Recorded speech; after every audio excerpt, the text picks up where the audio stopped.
This podcast is part of E2C Network, where we share the whole Auburn experience. David Housel described it best. We are living the whole of the Auburn experience. So many different things fall within that categorization: people, places, items, moments in time. All the different things that you could think of could be defined within that space. But at its heart, at its core, it is all about our sports, it is all about our culture, and it is all about our family. And because it's all about the Auburn family, you got to have Auburn family members here to discuss this experience. I'm your host, Kyle Loomis, back with me yet again in chair number 2, Mr. Austin Scott, back from the grave where he was just once again deathly ill. Welcome back, sir. Thank you. Well, I'm glad to be back. Deathly ill is a good way to put it. I also wanted to add, though, that because we talked about pre-show a little bit, and I completely forgot, which is just such a great Big Brother thing of me. Last week, my sister did get engaged on Sunday That's night, right. which was the main reason I was out. Now, was I feeling 100%? Absolutely not, because I have 2 7-month-old boys who make it their life's mission to make sure our house is not healthy ever. But my sister did get engaged to her Auburn man, Mr. Zachary Faircloth. So congratulations to them. And yeah, thanks for having me back. Shameless plug on the podcast, but it's for your family, so I guess we can allow that at that point. See, you could have just blamed the boys, because I feel like every time I've talked to you, you're like, you answer the phone, you're like, hello, or you're just, I felt really bad for you, because I've just assumed now that you're in a perpetual state of sickness. But I do now remember that you had a family event last week. So happy for them. Congratulations. And I don't know if they listen or anything like that, but you got your shout out. So we'll move forward here. I want to start us off like we normally do, talking about a little bit of Auburn potpourri, bounce around to a bunch of different things. I want to start first by addressing something that literally just happened. We recorded this on a Sunday evening. The Auburn soccer team had an up and down year, had some big moments, maybe some less than stellar moments, but they are in the SEC tournament and just got in there, and they just beat Tennessee 2-1, I believe the score was, and are moving on and advancing. Now, maybe by the time you're watching or listening to this, that's changed what's happening for them in the SEC tournament. But in an up and down year, great start, and I want to congratulate Coach Hoppa and them on going down to Gulf Shores. Can you imagine just going down to the beach for a tournament? Or I think it's in Pensacola this year. Either way, I know it's down south. For me, that's a great place to be if you got to go for a conference tournament. Oh, absolutely. And it's still that time of year where it's you're probably not laying out on the beach very much, but it's that fun time of year where it's just cool enough to be on the beach in like a long sleeve t-shirt. So good for them. Nice surprise. The weather this weekend would have told you could have laid out in True. pretty, normal summer attire because of how warm it was, not just in Auburn, Alabama, but I'm sure many other places in the South. Not for much longer, though, folks. When we arrive back in Jordan-Hare, fall will be here. Ooh. And it will be nice and crisp in the air.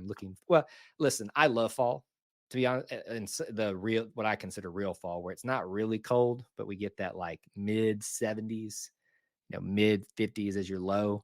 That to me is like the sweet spot right there. But we're talking more, we're going to be like 60s is the high, 40s is normally, depending on where you are, your mileage may vary. But fall is arriving, folks. I hope you enjoyed that last warm, sunny day in Jordan-Hare, because it'll be much different next time. So congrats again to the soccer team. I want to address something with you, Austin, that you and I were talking about pre-show. This notion of Auburn's national championships. Mm-hmm. You and me have long known, we experienced one of them, that 1957, 2010 are official national championships. We're not Alabama, where we don't just claim because some Joe Schmo publication decided that they were a champion. We've meticulously been having this debate, though, in not so public forums, or even maybe public forums, about Auburn needing to claim some more national championships. And as of this recording, you and I just checked the Auburn website, the Auburn football website, their history. There are 5 national championships listed there now. I have them correct. Correct me if I'm wrong. 1913, 1983, and then what was the third one? You remember off the top? 1993 has been added too. On probation. So that one's got a little bit of a debate there, I think, in terms of being in trouble for things. hey, but if someone named us the national champion, so did Alabama claim it. Either way, we don't have to have that particular debate tonight, but thoughts on this, because it's not official yet. We might spend some time going into more depth about it, but just what do you make of this? It's official on the website, but not in an announcement form. Yeah, really interesting thing, and always been a debate among fans on should Auburn claim as many. If Alabama's doing it, well, then we might as well just claim all ours as well. And I think a lot of schools have that same debate.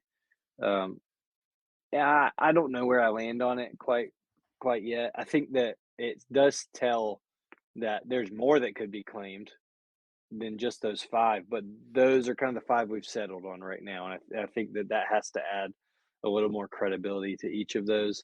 Obviously, we're recognizing 2 of those this season, or already have, I guess, the 83 and 93 teams. And then, truth be told, Kyle, I don't know anything about the 1913 team. That might have to be a research project for Listen, both if of us. somebody out there knows about the 1913, like has firsthand knowledge, more power to you. You are doing very well. You must be doing very well health-wise to be able to tell us about it. We shouldn't be surprised that it's a year that ends in 3 though, right? I mean, that's the all tell right there. But, I'm interested to see. I hope we get some kind of um, explanation, official recognition from Mm. Auburn on what maybe the reasoning was for this, and go from there. But certainly interesting, and certainly I think something that just kind of slid under the radar this week as it kind of got more popular on the social media worlds. It's interesting that they chose to put it up there without an announcement yet. Yeah, I thought it would have been uh, most of those things are done deliberately for a reason. Maybe this is kind of testing to see how the reaction. They knew the Auburn fans were going to love it, but to see the reaction of everybody else out there. I don't know. I'm not privy to those conversations, decisions that are made. It has been long debated, and hopefully we'll get an official announcement here where you and I can break it down a little bit further and dive into some things. here's one thing that I did think about, and I actually thought about it when I assume it was your post on the E2C Network page, Twitter page, that the back of the scoreboard, right, where it says Mhm. the 2 national champions, like, if it goes on there, more, inclined to be like, "Okay, we're taking this seriously. We're gonna throw them all up there." Now, I'm not saying, "Oh, well, it's not legit because they didn't do it in the last 7 days, on the back of the scoreboard." I would think that's an off-season thing, but I feel like that shows itself a little more legitimacy if we get them printed up there. Could we have something in the Iron Bowl happen? Something be announced? I Maybe. would I would It would be interesting. I'm just Yeah. saying. I don't know. It is a interesting times for Auburn if you are someone that's been part of this debate very actively and is very invested and excited in this. We'll see what happens. We'll continue to monitor it. I want to talk about my time at Auburn this weekend. Surprisingly, when I say surprisingly, compared to the weekend before, how busy and hype and everything that was going on, how much fun I had this weekend. And one of the Mm, things that I did is I went back to Heyday Market and tried a different place. I know that I'm pretty sure you've tried this one, the Little yes. Darling Burger Co. Yeah. Um, I loved it. I did get chicken fingers because for some reason it just hit me that I wanted chicken fingers instead of the actual burger at the burger place. I have tried the Cuban sandwich place, which I actually Yep. really did like. That was a year ago, but I walked in there just on a whim. Normally it's super packed and super busy, and it was busy. But that was the first time the line wasn't like out the door. So I was like, if Right. I'm gonna do this, I need to do it now. So I've tried it. I like it. I recommend it. Any thoughts on it? Yeah, that's good. I think that's the first one I ever had, and really good, really good. Now the chicken fingers were good though, because I've only had the burger, at the burger company. Look, in terms of like, would I put the chicken fingers up there in the world's greatest category? No, but they got the job done. I left Sure. satisfied. So to me, like the fries were good.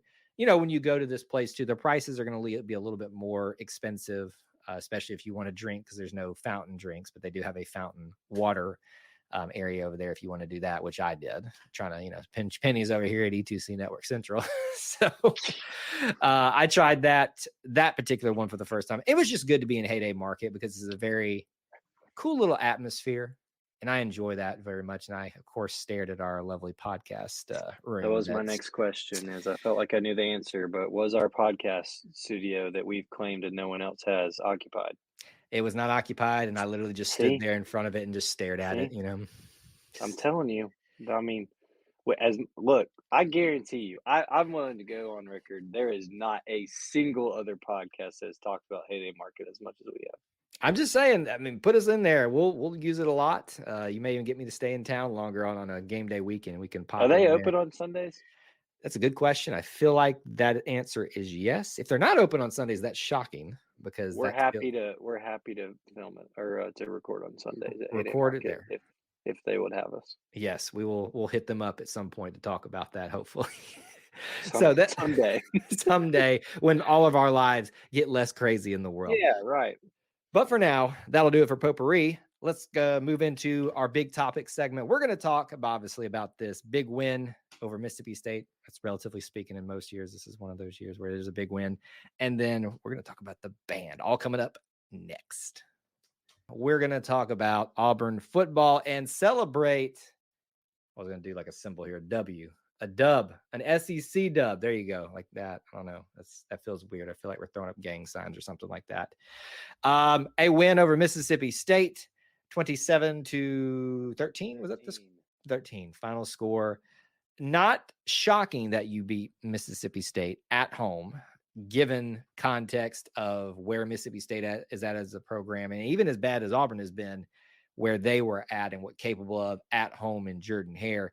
So, there was a lot of talk, as there is on social media, Mississippi State fans acting like they were going to walk in here and just own us. I was like, when you're missing your starting quarterback and running back in Jordan-Hare, that's a problem for you, sir. So, hey, we got the dub. First SEC win for Hugh Freeze. He was super excited about that. Opening thoughts about the win, sir? Yeah, I mean, you being completely frank, you hope that Auburn does not lose to Mississippi State 3 years in a row. You don't want to lose to any SEC team 3 years in a row, but when you're comparing yourself to a team who's kind of been on your level and not a level you want to be in the last few Right. years, you hope that they do not beat you 3 years in a row and twice in a row at your own stadium. 2 years ago, the Auburn Mississippi Stadium was kind of where it all decided to go south for Brian Harsin and that staff. Last year, a lot of hope around that game with Cadillac's first game coaching and being in Starkville and just couldn't pull it out. And then this year, I feel like it's kind of what's the word I'm looking for? Poetic that it's Hugh Freeze's first SEC win, and we've kind of come all the way around. So interesting to see where things go from here, but a good win. I think a lot of people were pleased, especially in the first half with the offense and how things were looking. The plan to kind of maybe keep Peyton Thorne in there a little bit more, or just keep one quarterback in there a little bit more than switching. And all in all, a good win. A win in the SEC is nothing to sneeze at, and Auburn got one here that they needed, like we talked about, that both programs needed. Auburn came out on top, and it looks like it's going to be a good maybe momentum boost for here as we get to the back half of the SEC schedule. I'm glad you brought up the 2 years ago situation because, yes, that if you want to point to a point in time where things began to fall apart under Harsin, it goes back to that. I will never forget. I'll give him a shout out. I was watching the game with Chandler Fullman up in the middle of the upper deck, and both of us just sitting there just trying to figure out what we were just watching. You literally went from having the game under complete control. Your quarterback is starting to figure himself out in Bo Nix, throwing them out, dominating, and then he gets hurt, and then it just all literally just unravels. And then it further unraveled and further unraveled and further unraveled, and it kind of still unraveled a little bit this season too. Maybe, just maybe, what we just witnessed, if you believe in such things, coincidence and all that things, this was like the reverse juju of what's been happening for the last 2 years and trying to get the ship righted.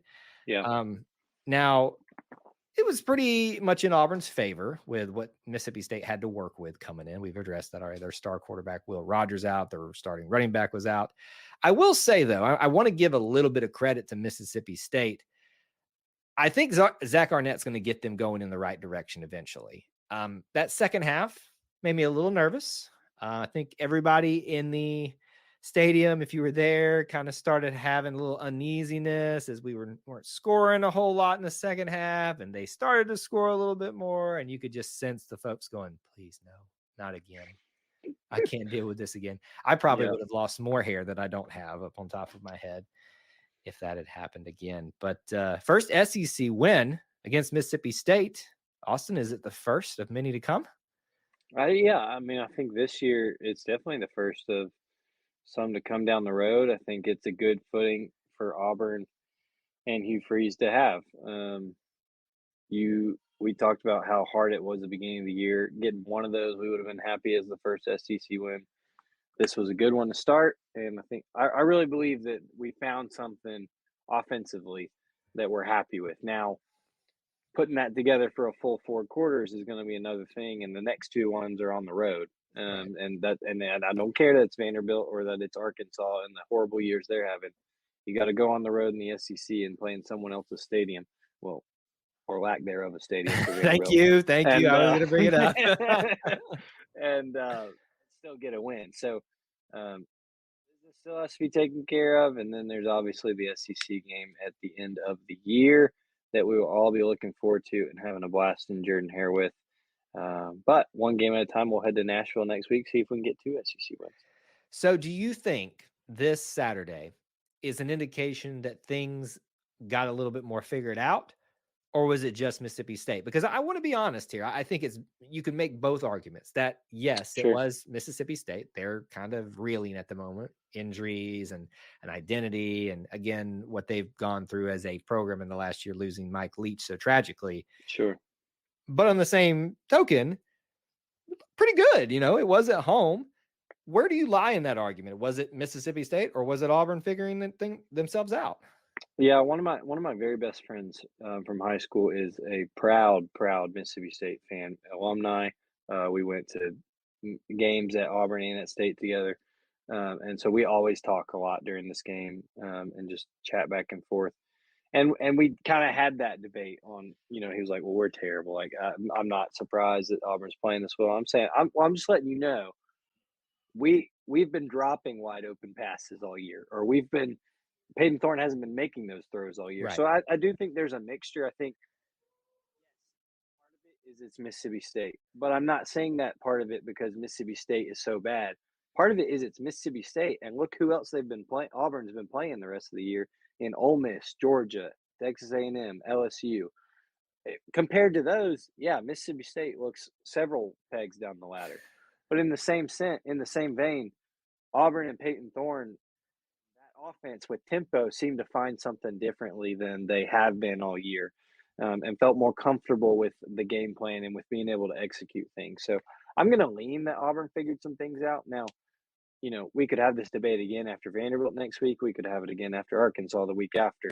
But I think there's things to build on if you're Auburn, where you Right. should be proud of things and look to build on the things that you did well in this game. Three things that stuck out to me in this game. I'm gonna spend time on the last one. Jarquez had an outstanding game. We've been waiting, Absolutely. hoping, wishing for that. It felt like, and I know there's still some people that are injured or whatever, but it felt like we were the most healthy we have been. I think True. that, especially on defense, played a lot into the factor there. Just seeing, and when I say healthy, people have been back, but they were, Keontae Scott was just flying around, smacking people, like Right. that. That's a good sign right there. The defensive back group continues to just look pretty dang solid, like we thought they would be. The last thing I'm going to point out here, and it's the hottest topic all season. It's been last for like several seasons. Are we putting the quarterback controversy to bed? Is it done? Oh, gracious. Is it done? Are you asking me? I'm asking you, is it done? Oh, man. Putting you on the spot.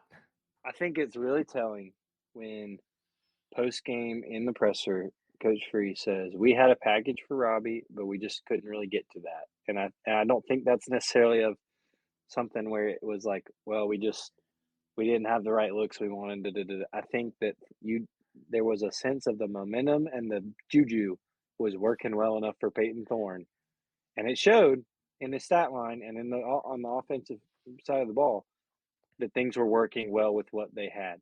Now, is that going to be the future? And we're saying, all right, Robbie's backup quarterback, and he's not coming in unless goal line or Peyton Thorne goes down. I don't know, but I think with the leading up in all this week and the talking into should we be doing two quarterbacks? I don't know. Maybe that doesn't work. Is what were his own words. I Yeah. think maybe we found something in Thorne and we're going to stick it and we're going to ride with whatever we got there. Here's the reality. The controversy will continue as long as fans want it to. And Yes. I just hope that we can, as a collective, you'll never be able to get rid of it completely. Just put it to bed just for a little bit. It's the most tired argument. Just support who's going to go out there. Is Peyton Thorne, is he better than Bo Nix at this point? No, he's not.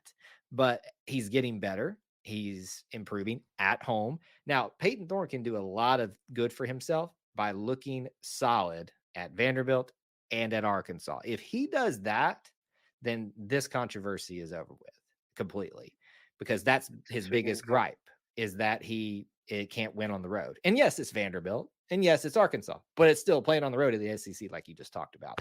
And then the big one. Did you see Bo Nix this weekend, Kyle? You mean Heisman Trophy candidate Bo Nix? Yeah, I was just checking. That one that got away that everybody hated, that said he would never ever be able to compete for a Heisman, that said that he was horrible, he was the reason that we were losing, that said that him and his daddy went to Harsin and tried to tell him how it was going to be. And yeah, folks, when you see things online, really question it. That's all I'm gonna say. That's all I'm gonna say. Anyway, that is our assessment of the football team after Mississippi State. Still plenty of season left. Things can go up, go down. We'll talk about it some more when we get back together. I want to talk about the band. Can we just spend a little bit of time about the greatest, the most amazing, the Auburn University Marching Band? If I could do the justice of our announcer bringing them onto the field, I would, but I will Please not. Don't. Yeah. Well, thanks for the confidence. Thank you. They deserve being mentioned, first of all, because, let's be honest, the atmosphere in Jordan here is great. It's nothing compared without them and what they do game in and game out. Taking a field, strike the band, the in between, all the things that they do and have fun with. But the last 2 weeks, especially, have really kicked it up a notch for them, because if you haven't found out, I don't know how you didn't hear about this, they participated in a contest that several marching bands are participating in, where they are playing and performing a routine based off of Metallica's music with choreography. Or I guess it would be choreography, but lights at nighttime. Wow. We have our video up here at YouTube. You can find it on Facebook, Instagram, YouTube. Go watch it. But I would also ask that you support the band in whatever they need for you to do to support them, help them win this contest that's going on. So make sure you check their video out too. I'm sure they'll be announcing things if they haven't already. Let's start there.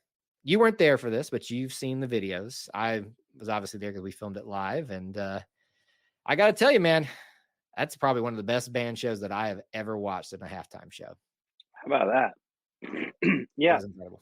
I think anytime, and there's a part of this that I always love, anytime the incredible people who plan and organize and I guess, like you said, choreograph the band shows, add in something special, a little flair. This time it was the Metallica, or last week it was the Metallica show with lights, and then you find out the lights are created and designed by Auburn engineering students.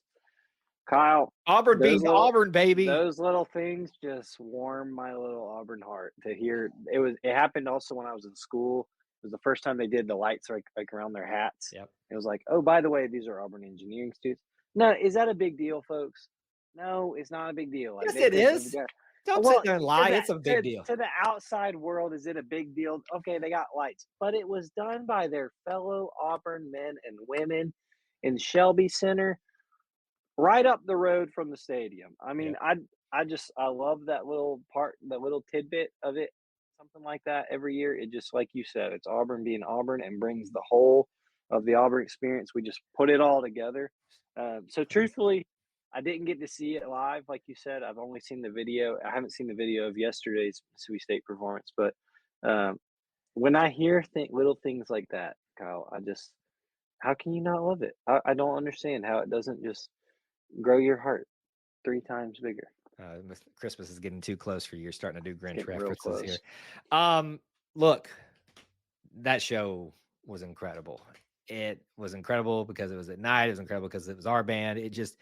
They nailed it. And I couldn't have told you one Metallica song. I obviously perk up and know that Virginia Tech comes out to Enter Sandman, and then I Sure. remember that it's Metallica, but that's not my music. That's not my band. I have no appreciation for it unless you tie something to Auburn, which again, as we've talked about, I, I've talked about it personally. We've talked about here on the show. If you want something to take off, attach Auburn to it. And so this is another shining example. I bet more Auburn people have investigated Metallica than these people are probably who monitor the traffic of the Metallica like Facebook page are like, why is Central Alabama getting so many hits from us right now? That's why, because the Auburn people have attached themselves to something that's not even about, I mean, yes, it's about Metallica, but the Auburn band didn't. So now they want to know more about it, get more invested in it. Yes, they had they spelled out Metallica. They Mm. did some rock symbols and stuff like that. But of course, where it gets really good for the Auburn people, they made the tiger eye Oh, emblem yeah. with the lights. And it took me a second because it happened a little bit earlier on in the show, at least sooner than I thought it would. I knew they were going to make the A at the end, and that was going to be Yeah. the thing that set everybody off. But when they did, everybody realized they were making the tiger eye symbol. That's when just the place went nuts. Like, I hate that you missed that, Austin. Like that hurts me to know that you weren't there. And I hate I missed it too. I'm thankful that we have good video of it. I bet you had an incredible view. I mean, not to say that it wasn't an incredible view anywhere, but, that band show looks a little different from 3 rows up as opposed to up in the upper deck like you.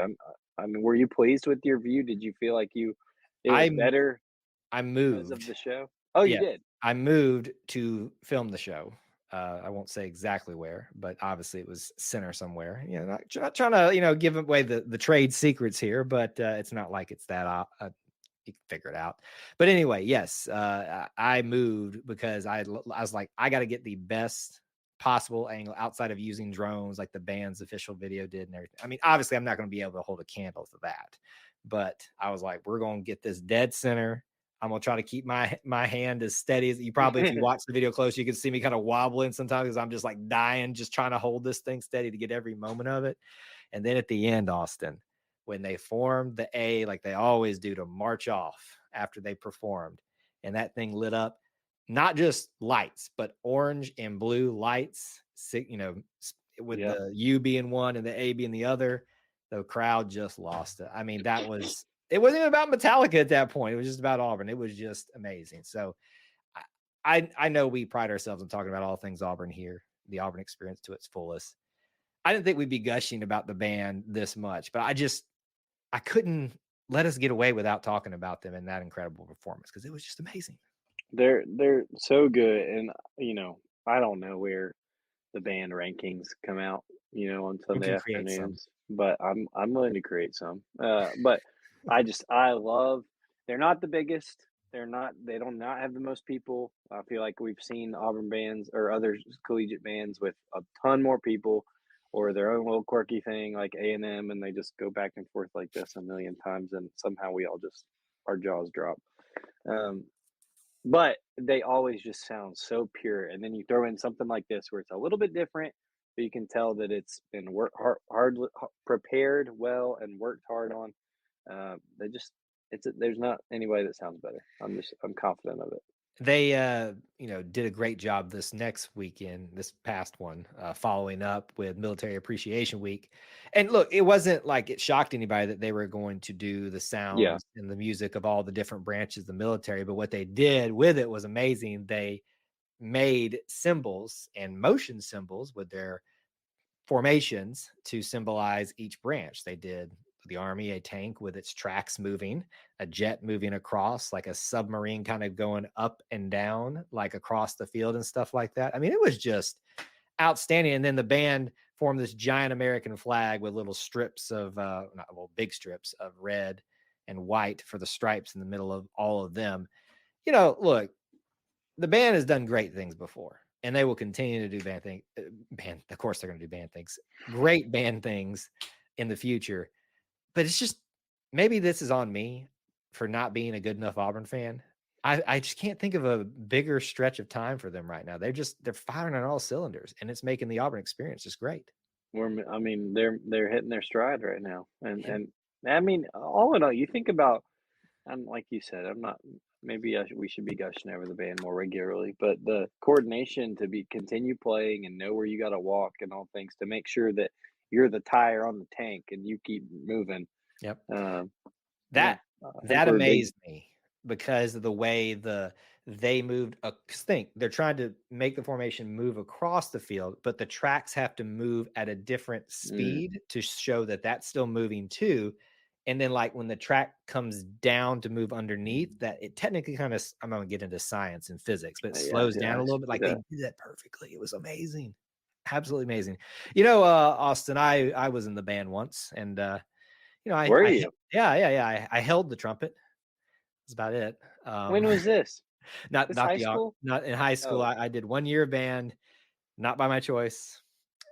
My mom, if she's watching this, she's probably like, "You're going to tell this story." I'm not going to tell this whole story again, but I always said, "Were you the kicker and the trumpet player?" No, that was a different school. I was a kicker much later on. That would have been incredible. They decided that Kyle was going to be in the band with no musical experience ever, and that was interesting. Is there footage of this? There's pictures, but that's about all you'll get. And oh man, I can't wait. We're gonna leave it at that. Kyle's not musically inclined, and there was a reason for that. When I was in the band and just literally held the trumpet and did the formations, that's about it. I played like the first 2 notes of whatever we were playing, and then I was done. So, with that being said, before we go further into Kyle's musical non-prowess, we're gonna wrap this show up right here. Before we leave, I didn't ask you at the beginning, episode 55, who you got? Oh, how can you not think of Mr. Carl Lawson? I mean, one of my all-time favorite Auburn players. A more recent one for sure. You could go with Corey Lemonier as well, I think. And then, you know, there's been plenty of 55s throughout Auburn history that I'm sure. Spikes? Was he 55? I was gonna say Takeo. I think he was in the pros. Maybe was he 54? That sounds right. For college. That does sound right. He is 55 on this picture I'm looking at of Auburn Athletics. Of Auburn? Okay. Of Auburn. Yeah. So maybe I had it reversed, 54 in the pros. I did the Googles. 55. But Carl Lawson, I mean, you talk about, to be honest, Auburn's had some 5-stars that have not lived up to the hype.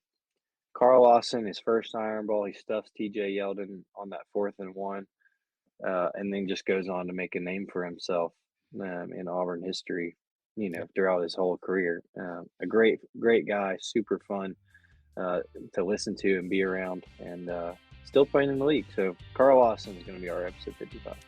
Well, that'll do it for this episode of the Auburn Experience Podcast. If you want to follow me, you can do so on the X at Kyle Loomis 24. Where can they find you, sir? At Austin G. Scott on X, Instagram, and what have you. Well, thank you guys so much for tuning into this episode 55 of the Auburn Experience Podcast. We talk to you again. War Eagle. War Eagle.